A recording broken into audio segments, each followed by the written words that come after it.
Эрт үеийн буурал түүхийн улбаатай эр зориг эрэмгийн чадлаараа гайхагдж дэлхийн талыг эзэлж явсан их эзэн Чингис хааны үр удам идүгээгийн монголчууд 13 дугаар зууны ихэнх үед Чингис хаан Монголын тархаа будархай олон жижиг улс үндэстнүүдийг байлдан дагуулж өөрийн харьяанд нэгтгэснээр 1206 онд Монгол үндэстний нэгдмэл тулгар төрийг үндэслэн байгуулсан юм. Тал нутгийн ард түмнийг нэгтгэснээр Монгол угсаатны аж амьдрал сайжирч, дэлхийн олон оронтой харилцаа тогтоож, үйлдвэрлэл, худалдаа, харилцаа холбоо хөгжиж, цэрэг зэвсгийн их хүчтэй асар уудам нутаг бүхий хаант улс болон хувирсан юм. Үүнээс хойш 700-аад жилийн турш түүхийн асар их хуудсыг туулан өнгөрүүлсээр 1921 онд эх орноо харийн түрэмгийлэгчдээс чөлөөлсөн ардын хувьсгалтаа золгож, цоошин нийгмийн амьдралыг байгуулж эхэлсэн юм. 1924 онд хуралдсан улсын анх дугаар их хурал Монгол улсын анхны үндсэн хуулийг батлан туурах тусгаар төр улсаа байгуулсныг дэлхийд дахинд тунхаглан зарласан билээ.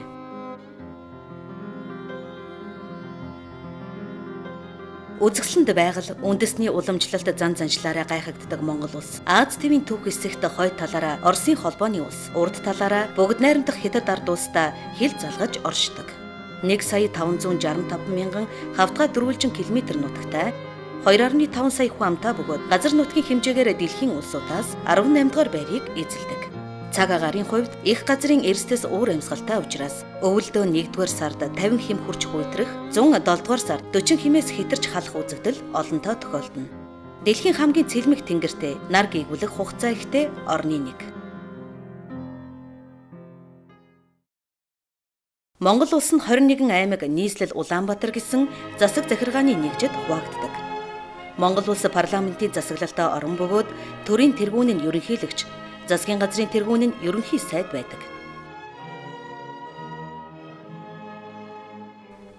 Хууль тогтоох дээд байгууллага нь улсын их хурал.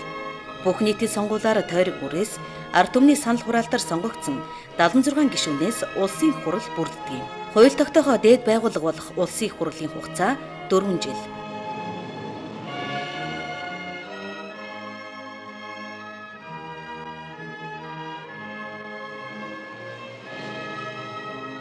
Монгол улсад 10 орчим улс төрийн намууд үйл ажиллагаагаа явуулж, улс орноо удирдан чиглүүлэх ажилд идэвхтэй оролцож байна.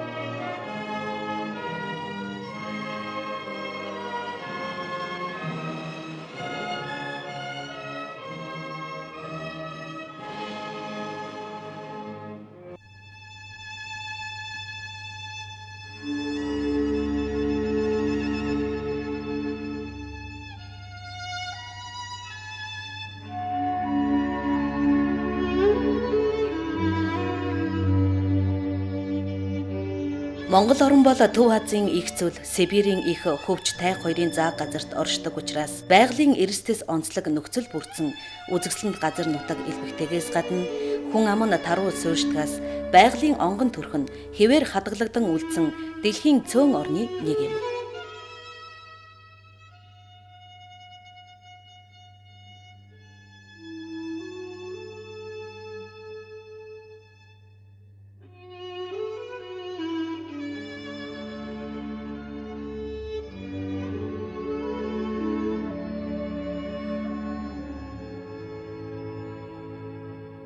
Өвөг дээдсээс уламжилсан үнэт өв болох байгаль дэлхийг хайрлан хамгаалах өн эрдний түүхтэй ард түмэн бол монголчууд.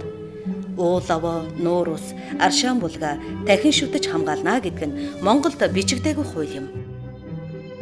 Эрт үеэс эхлэн ёс заншил зан үлийн чанартаа овоо босгож, тэр хавийн уул ус, газар нутгаа сүрлэг сайхан, ариун тунгалаг байлгахын тулд онгон байгалыг нь хүндхийг хоригдсан хууль гаргаж, дархан цаацад газар болгон зарладаг байсан. Өнөөдөр гэхэд Монгол улсын нийт газар нутгийн 11 орчим хувийг эзлэх 42 нутгийг улсын хамгаалалтанд аваад байна.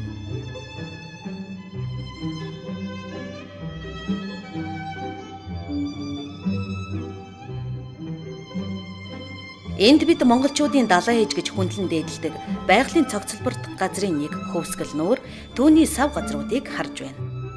Хөвсгөл нуур нь Монгол орны хойд хэсэгт хордос сардаг улсын шов хориглолт салбаруудаар хүрээлэгдэн 2600 км² талбайг эзлэн орших бөгөөд хойд захаасаа урагшаа 134 км, өргөөшөө 39 км урт. Усны нөөцөөрөө Азда 2, дэлхийд 14-р байранд орох бөгөөд дэлхийн цэнгэг усны 1%-ийг агуулдаг байна. Ус нь гайхам тунгалаг цэнгэг бөгөөд нуурын тунгалагшил нь 24 м хүрдэг.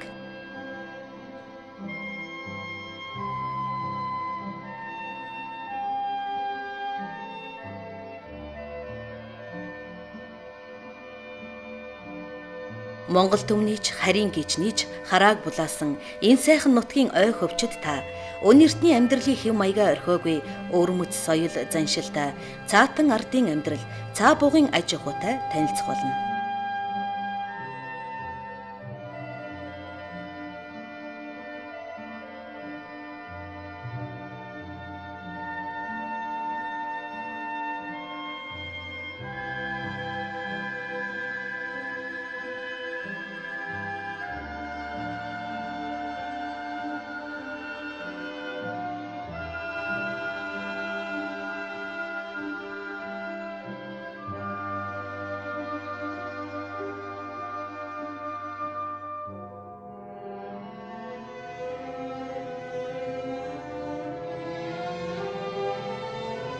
Говь нутгийн сайхныг мэдрэхгүйгээр монголоор аялсан гэж ярил тун чамлалтай.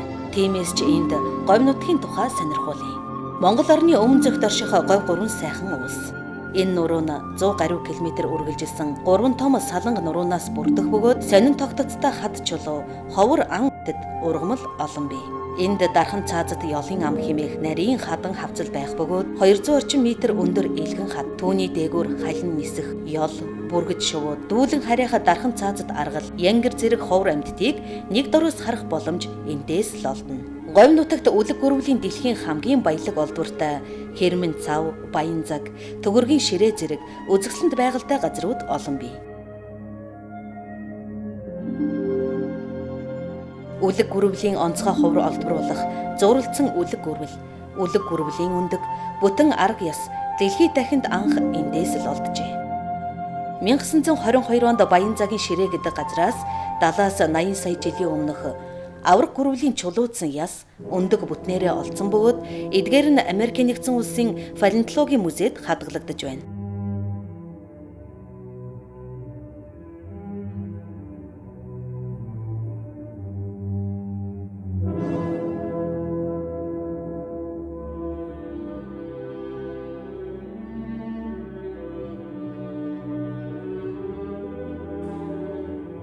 Мөн эрт цагийн уул тогтох хөдөлгөөнөөр цардсын чулуу зурж, гулгахтай, хүчтэй хавиран үрэлцснээс гөлгөр гадартай, алсаас гэлэлцэх толь мэд том цохио үүсгэсэн бөгөөд толь хад хэмээн нэрлэгдэж хүмүүсийн сонирхлыг өөрийн ирэхгүй татдаг.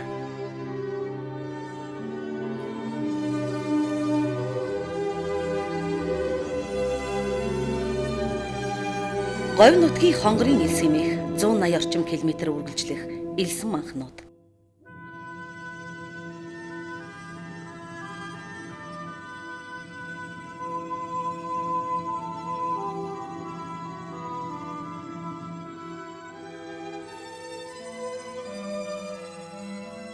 Манхны орой манарч, дунд нь говь нутгийн үлэг гөрвөлтэй зүүрлэх тэмээд нь бэлдсэн.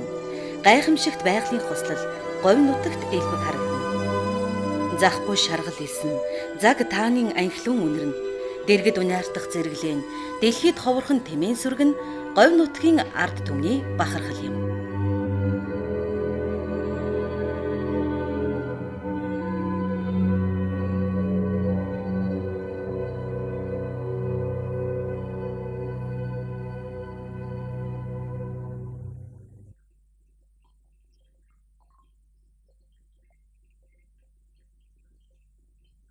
Монгол улсын баруун хойд хэсэгт орших Монгол Алтай нуруу нь 900 гаруй километр үргэлжилдэг. Алтай таван богдын мөнх цаст уулнууд араараас өндөлзөн таныг өрн дуудах вэ? Энэ зүгийн нутгаар сүнсэн галтуулбалах хоргийн тогоо, тэрхийн цагаан нуур, улаан цутгалан, тайхар чулуу, орхны хүндий, чулуутын гол зэрэг байгалийн үзэсгэлэн хосолсон гайхамшигт газрууд олон бий.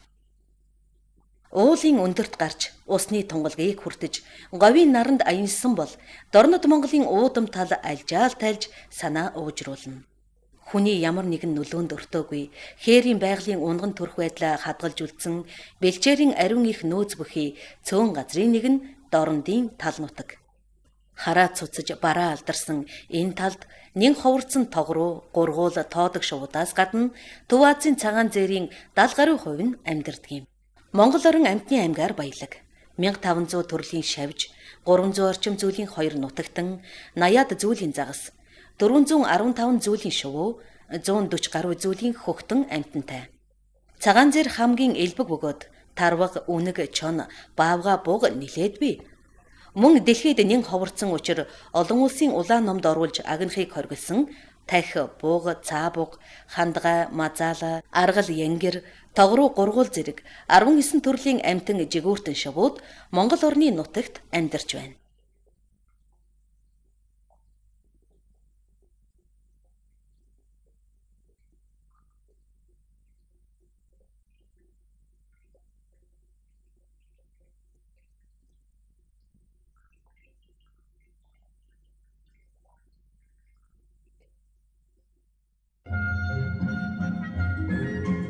Мянга 639 онд Монголын шарын шашны тэргүүнээр зан узрыг өргөмжилж, түүнд тусгаалan зориулж, их өргөө байгуулж өгснөөр идүгэ нийслэл хотын үүсэл эхэлсэн. Үүнээс хойш 30 гаруй удаа газар нутгаас сэлгэннүүсээр 1778 онд одоогийн Улаанбаатар хотын байга газарт суурьшжээ.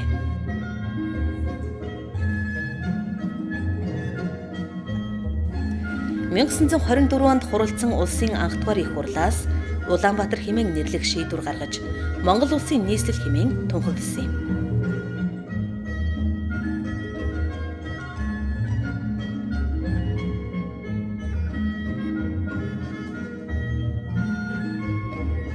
Эдүгэ Монгол улсын нийт хүн амын 40% нь Улаанбаатар хотод амьдарч, улсын аж үйлдвэрийн бүтээгдэхүүний 39%, барилга угсралтын 50%, цахилгаан эрчим хүч үйлдвэрлэлийн 85%, хөрөнгө оруулалтын 50%-ийг дангаараа гүйцэтгэж байна. Улаанбаатар хотын төв хэсэгт Монгол улсын засгийн газрын ордон оршино. Ордны өмнө талд Сүхбаатарын талбай байрлах бөгөөд энэ талбайг 1921 онд ардын хувьсгалыг удирдах Монгол улсыг тусгаар тогтноход үнэтэй хувь нэмэр оруулсан Сүхбаатарын нэрээр нэрлэж түүний хөшөөг байрлуулсан байна.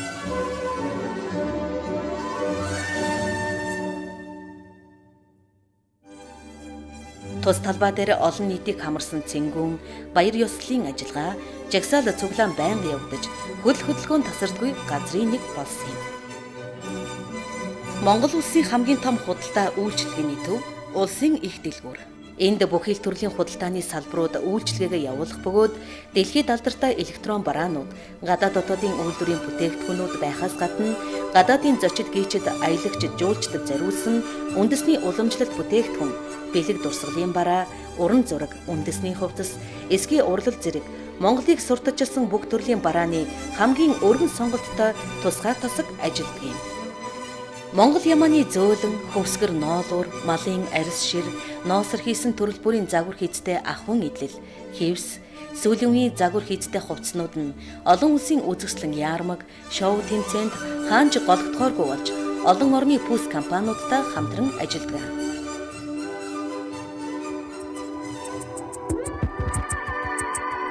Энд та дэлхийн олон оронд шоу тоглолтоо амжилттай зохион байгуулж байгаа торг салууны авьяаслаг дизайнеруудын бүтээсэн Монгол үндэсний хувцсны үзүүлэх тоглолтын хэсгээс харж байна.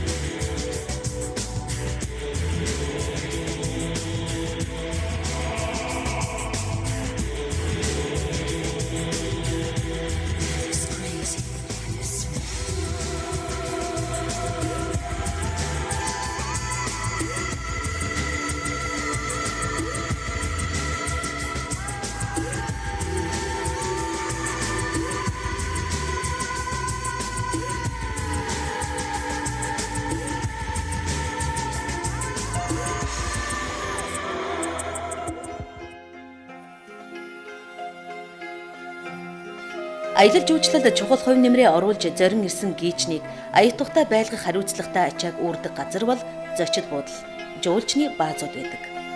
Улаанбаатар хотод том жижиг 116 зочид буудал, бусад аймаг нутгуудад 150-д зочид буудал жуулчны баазууд ажиллаж байна.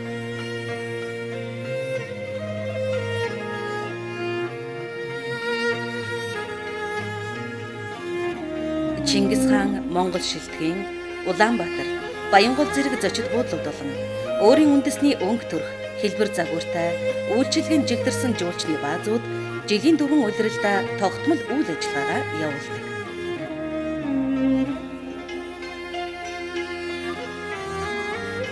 Аливаа улс үндэстний гол үзүүлэлтэнд банк санхүүгийн тогтвортой үйл ажиллагаа мөн.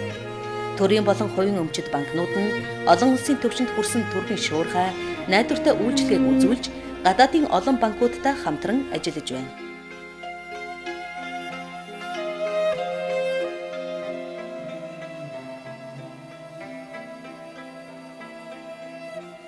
Монголын ард түмэн мал аж ахуйг эрт дээр үеэс уламжлан хөгжүүлж, малынхаа ашиг шимээр аж амьдралаа залгуусаар ирсэн.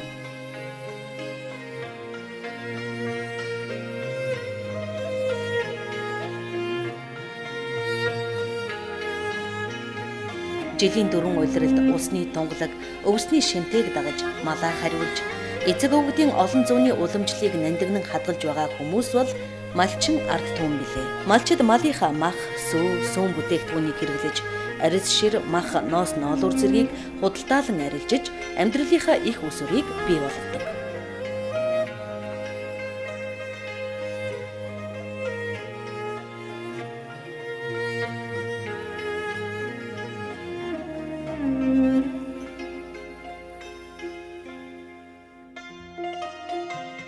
Байнга нүүдэлж байдаг бэлчээрийн малтай ард түмэнд нүүдлийн маягаар амьдрахад Монгол гэр хамгийн тохиромжтой сууц бөгөөд гэрийг барих, буулгахад хялбар, ажил зөөхөд тохиромжтойгоос гадна халуун хүйтэн, дуу чимээ тусгаарлахтаа сайн байдаг. Гэрийн доторх дэвсгэр, бүрээс зэрэг нь бүгд эсгий байх тул хүний эрүүл мэндэд нэн сайн.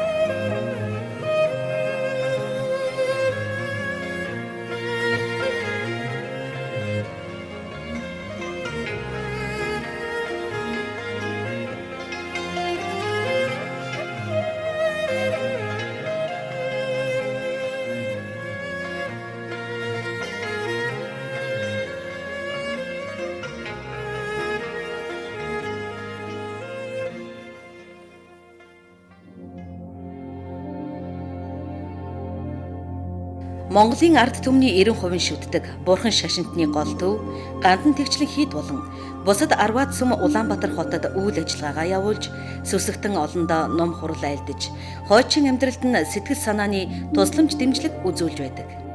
Гандан тэгчлэн хийдийн төв хэсэгт монголчуудын гүн их сүсэг бишрэл, сэтгэл оюун, уран гараар боссон 42 м өндөр мэгжид жанраасаг шүтэн байрлаж, сүсэгтэн олны болоод гадаадын аялагч жуулчдын сонирхлыг өөрийн ирэхгүй татдгийн. Бурхан шашны төвд эрт үеэс дамжиж ирсэн олон 10 ховор бүтээлийг хадгалж, судалж байдгаас гадна Бурханы олон шавнараа энд шашны сургалт сургаж бэлтгэдэг юм. Бурхан шашинтны хурал номоо хурж, Бурханы сургаалыг ард түмэндээ таниулдаг бас нэг газар нь Улаанбаатар хотын өмнө зүгт орших Бурхан буддаагийн цогцлбор юм. Энэ төвд холоос гэлэлзэн харагдах Бурхан багшийн 30 м өндөр алтадмал дүрийг барьж залснаар монголчуудын болон гадаадын аялагч жуулчдын заавал зорж очдог, сэтгэл оюунаа ариутгадаг газар болсон юм. 1206 онд их Монгол улс байгуулагдсан өдөр нь 2 жилийн заагт таарахад Чингис хаан ихэд бэлэгшээж хаврын баярыг төрийн болгож цагаан сар хэмээн нэрлсэн гэдэг. Цагаан сар нь угтаа их Монголыг сануулгах тул ард түмний хамгийн том баяр юм. Айл бүр идэ будаа айраг сүгэ бэлдэж шинийн нэгний урд оройг хүүдний ам битүүрэн цаашилсан өдөр гээд битүүлэх ёсон үйлддэг. Битүү зоог барьж гэр бүлэрээ баясна. Шинийн нэгний өглөө буюу шинэ оны эхний өдөр эртлэн босож, цайгаа чанж, хамгийн ахмад хүмүүсээсээ эхлэн золгож, амар амгаланг нь асууж мэдчилдэг.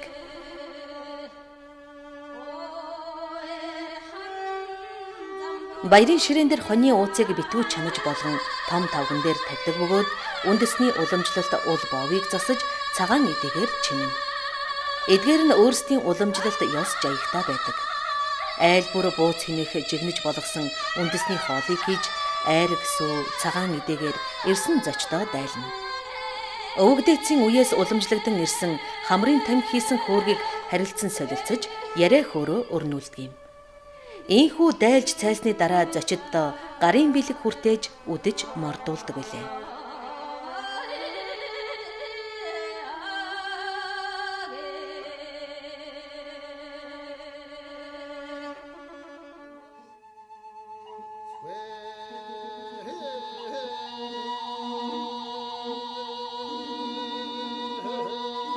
Монголын ард түмний бас нэгэн том баяр бол жил бүрийн 7 дугаар сарын 11-нд болдог ардын хувьсгалын түүх дихэн баярын өдөр юм.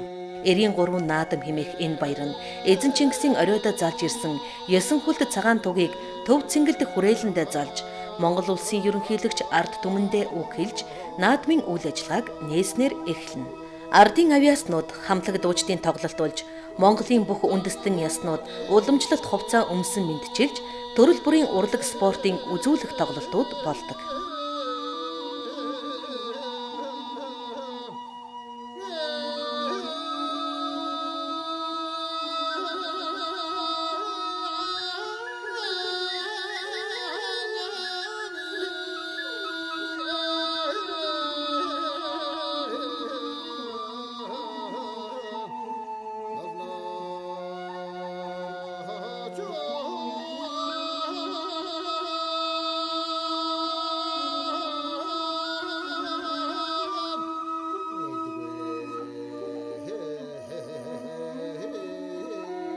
Үүний дараа монголчуудын хамгийн их үзэх дуртай үндэсний бүхийн барилдаанаар 93 наадам эхэлдэг юм.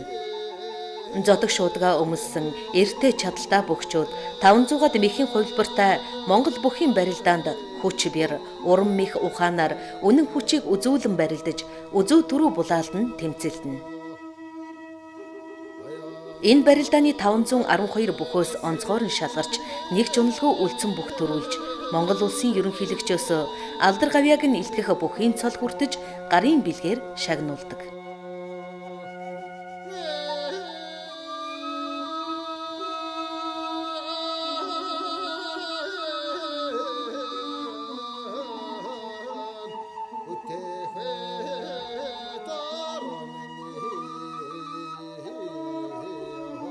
Эртний домогт эрхий мэргэн харваачид цэц мэргээ сорж эд хаваа гайхуулах нь бахархмаар. 8 настай балчир хүүхдээс эхлээд 80 настай бууруулах хөгшин ном саадгаа гэсэн наадмын талбайг зорж сомны мэргэн харааны хурцыг шалган харван тэмцэлдэнэ. Хүүхэд эрэгтэй эмэгтэй гэсэн 3 ангиллаар уралдан тэмцэлдэж байгаа алдалгүй онож хэн илүү оноо авсан нь төрүүлдэг бөгөөд төрүүлсэн харваачдад улсын мэргэн цол олгодог уламжлалтай.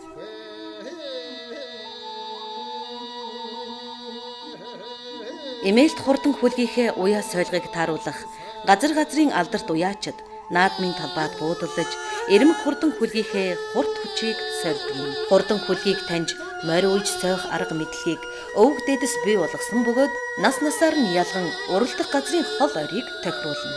25-аас 30 км-ийн зайнаас тоос манруулан уралдан ирэх морьд барайны газарт ойртоход хүн болгоны сэтгэл хөдлөж аль нутгийн хэний хүлэг төрүүлэн цойлж гарч ирэхийг тэсэн ядан хүлээн.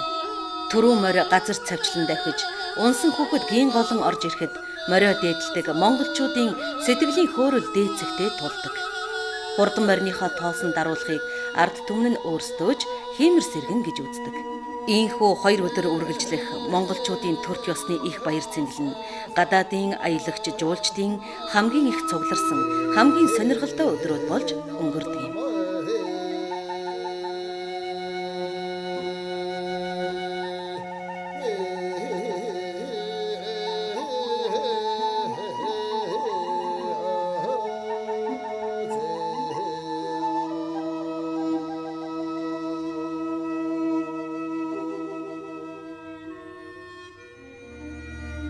Монгол улсад урлаг соёлын олон газрууд үйл ажиллагаагаа явуулж бүх төрлийн урлагийн тоглолтуудыг сонирхолж байдаг. Улсын драмын театр, сонгодог урлагийн театруудад Дэлхийд алдартай бүтээлүүдийг туйрвэн тавьж, олон орны уран бүтээлчидтэй хамтран ажиллаж байна.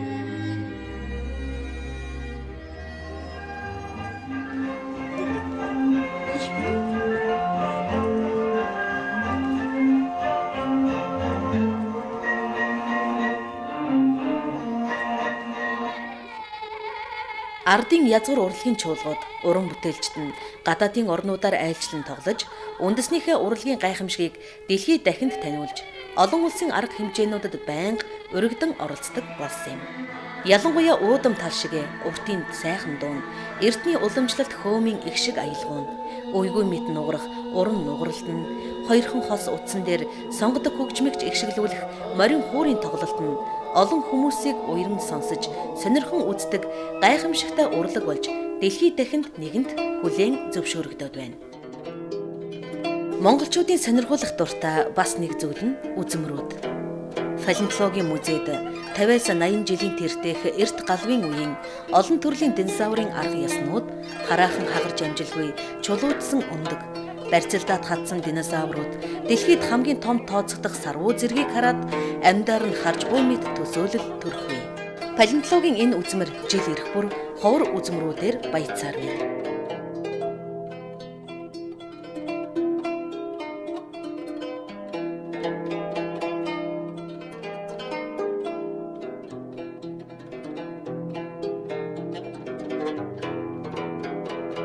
Монголын сүүлчийн хаан 8 дугаар богд Жавцан там хутагтын ордон музей жуулчдын сонирхлыг зөв ёсоор татдаг. Богд хаан болон хатны ахуй амьдралтай холбоотой эд материал, хувцас хэрэглэл, ирвэсийн арьсан гэр, өвлийн болон зуны ордон, гайхамшигт архитектур, дэлхийд ховор цуглуулгууд нь таны мэлмийг тань баясгахгүй заа. Монголын түүхийн музей, байгалийн музей, чойжин лавын музейнууд ч үзмрээр баялаг билээ.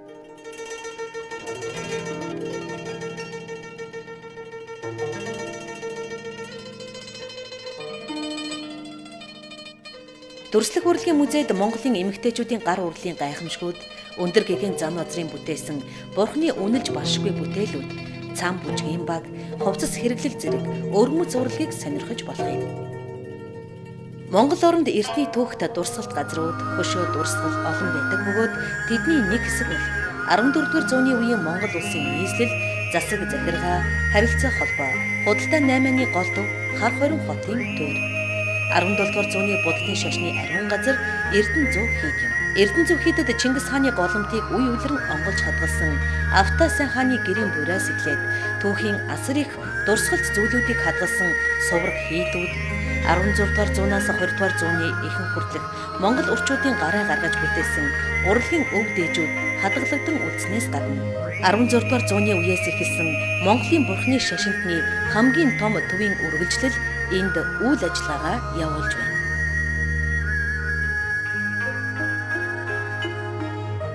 Моря унаад дэлхийн талыг эзэлж явсан Чингис хааны их нутаг, түүхийн дурсгалт газрууд, онгон сайхан байгаль, хүн амынхан зочломтгой сэтгэл, уламжлалт соёл, зан заншлыг сонирхох гадаадын аялагч жуулчдын тоо жил ирэх тутам улам ихээр нэмэгдэж байна. Аялал жуулчлалын байгууллага, пүүс компаниуд, зуны болоод өвлийн аялал жуулчлалын үйлчилгээний төрөлд онцгой анхаарснаар автомашин болон явган аяллаас гадна морь, тэмээ, сарлаг унан тойрон аяллаар явж, сарлаган болон тэмээ поло үзэж, мөсний баяр, айрагны баяр, үндэстэн ясны баярууд, бисрэг наадмуудад олноор ирж сонирхон оролцох болсон. Ийхүү Аз твийн төвд орших Монгол арга түмнийхээ тухай, тэдний шүтэн бишрэх газар дэлхий, их нутгийнхын тухай, хөгжил цэцэглэл, түүх, соёлын багахан хэсгийг та бүхэнд танилцууллаа. Тал шигэ уудам сэтгэлтэй ардаар нь зочлуулж, гэр шигэ тухлаг орчинд харьхаа мартан саатаарай. Таныг урьж байна. Талын Монголд.